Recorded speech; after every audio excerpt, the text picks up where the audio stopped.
Etong suot ko na to ngayon ay bone conduction earphone.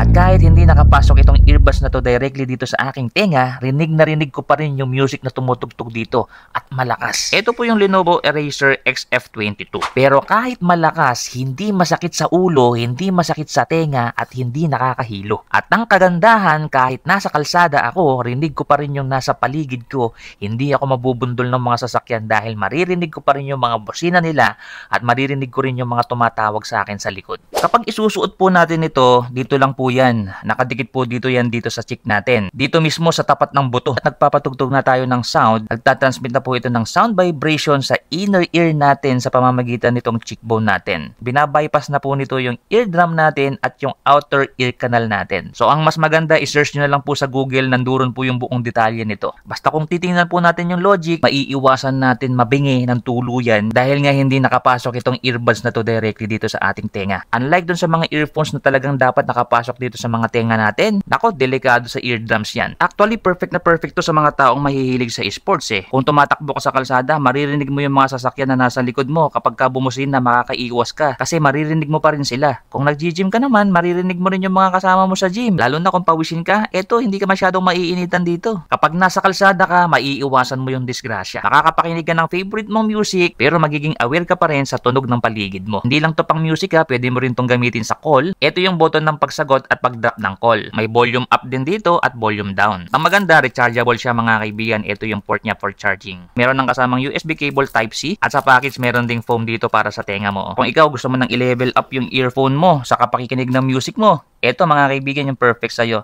I-share ko na lang yung link dyan sa yellow basket. Feel free to check out.